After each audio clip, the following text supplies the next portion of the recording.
Le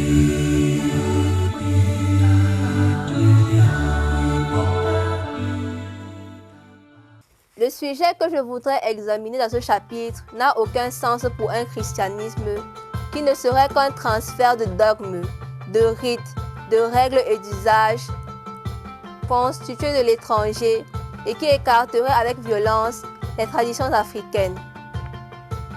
Au contraire, il devient une question très sérieuse pour une foi qui ne s'impose pas à la manière d'une loi, mais assume avec discernement toutes les marques d'une culture. Il est clair qu'une telle ouverture exige un effort de purification et de libération.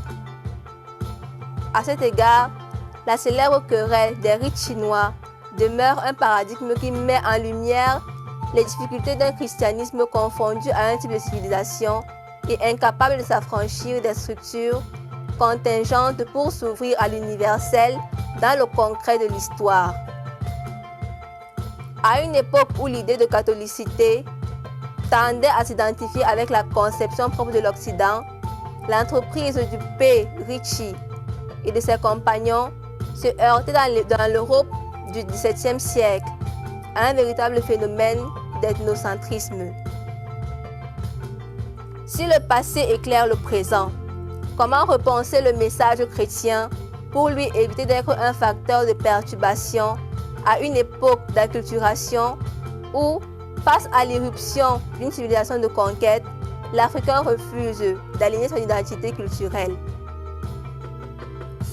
Tel est sans doute le contexte vital d'où surgit la question qui va nous retenir.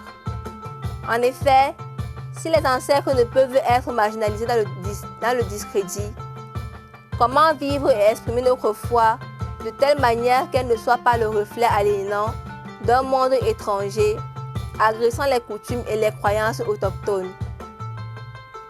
Concrètement, au moment où, dans certaines communautés naissantes, les anciens reprochent aux jeunes chrétiens d'oublier les morts, ne devons-nous pas nous demander ce que l'Évangile pense du culte des ancêtres? La question doit être radicale. Si nous voulons tenir compte de l'existence concrète de chacun de nos peuples avec sa diversité, ses aspirations humaines fondamentales et ses problèmes, en Afrique noire, l'Église peut être devenue le lieu où la communion avec les ancêtres est possible. Pour situer le débat qui s'impose sur ce point, je propose ici, par approche susceptible, quelques pistes de réflexion. Rappelons d'abord un fait général qui mérite de retenir l'attention. Il est rare qu'en Afrique noire, les morts après les funérailles qui se déroulent selon les rituels propres à chaque ethnie ne soient honorés d'aucun culte. Dans plusieurs sociétés traditionnelles, le culte des morts est peut-être l'aspect de la culture auquel l'Africain se sent le plus attaché. Il représente un héritage auquel l'on tient par-dessus tout. En effet, le culte des ancêtres est si répandu en Afrique qu'on ne saurait éluder la question qu'il soulève au niveau de la réflexion et de la vie chrétienne. Dans certains pays, il est officiellement suivi.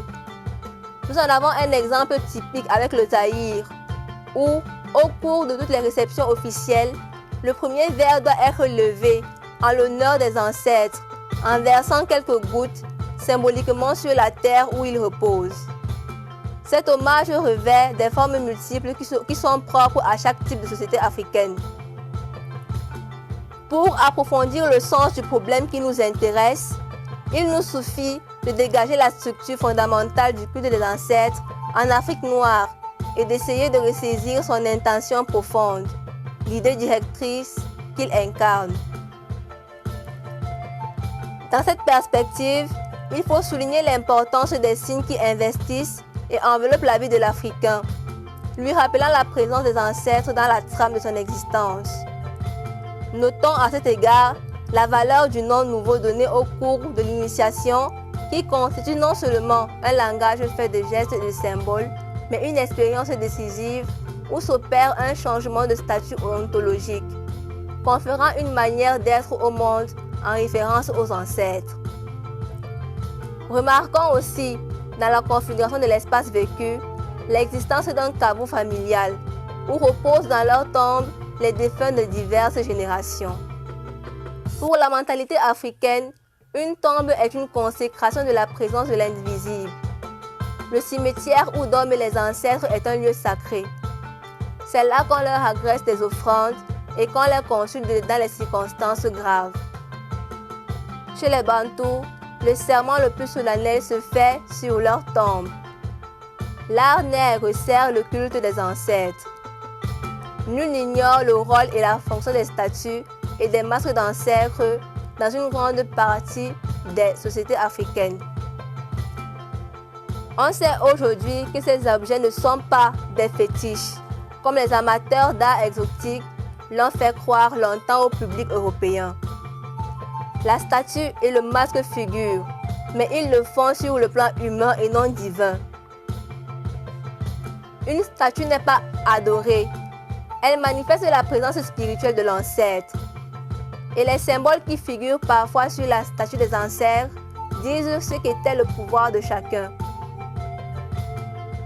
L'ensemble de leurs actes est un encouragement, un stimulant pour les descendants. Ainsi s'établit entre les générations une réelle solidarité dans le temps.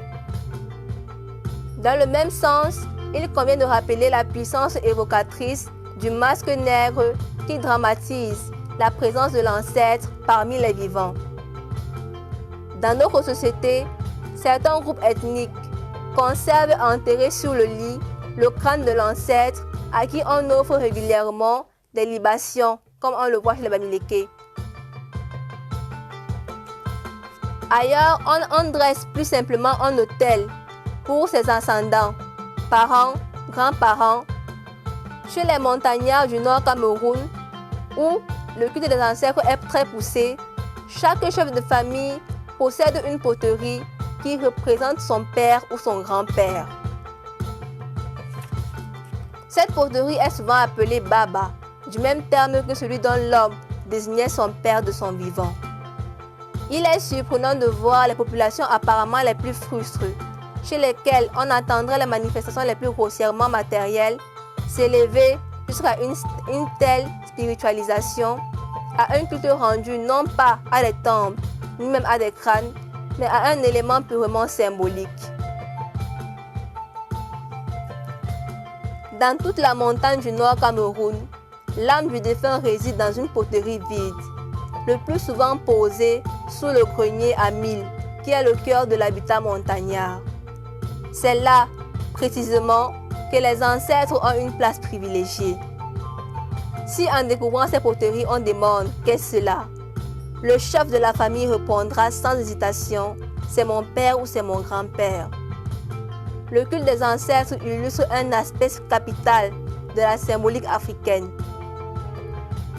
Aucune manifestation rituelle relative aux ancêtres ne peut se concevoir sans l'existence au sein du groupe familial de ce que les Mada du Nord Cameroun appellent Pra.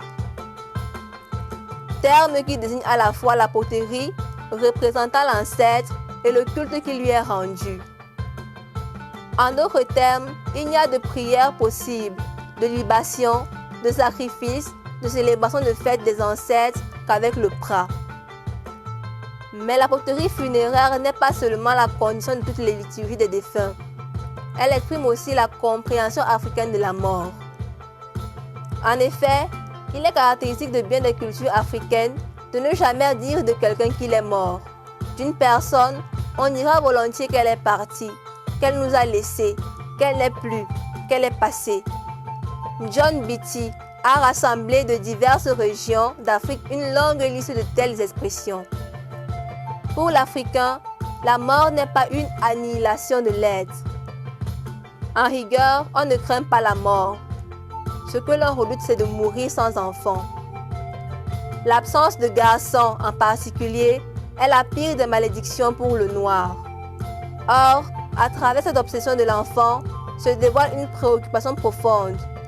Le culte des ancêtres est l'intention suprême que porte le désir d'une descendance.